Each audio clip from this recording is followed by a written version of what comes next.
हे तो पुढे आहे ना, असा हसरा जरा पुढे होतं त्या शेजारी उभा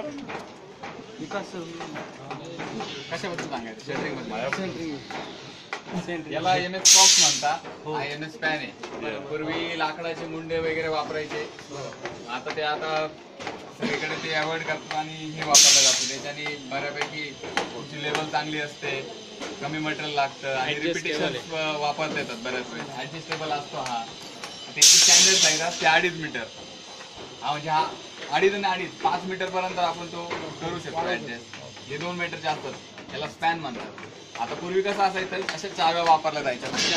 तर ते स्लॅबचं लोड आल्यानंतर खालीवर व्हायचं, चौगल वगैरे, म्हणजे ते खराब दिसायचं.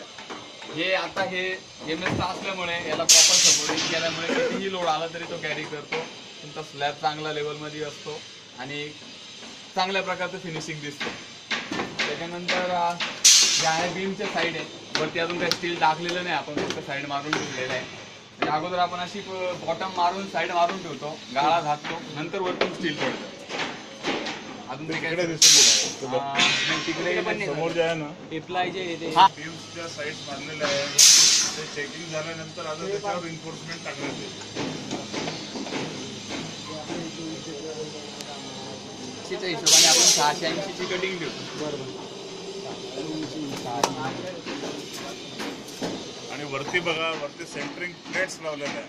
सेंटरिंग प्लेटचा standard size 600 bye 900 mm, 600 mm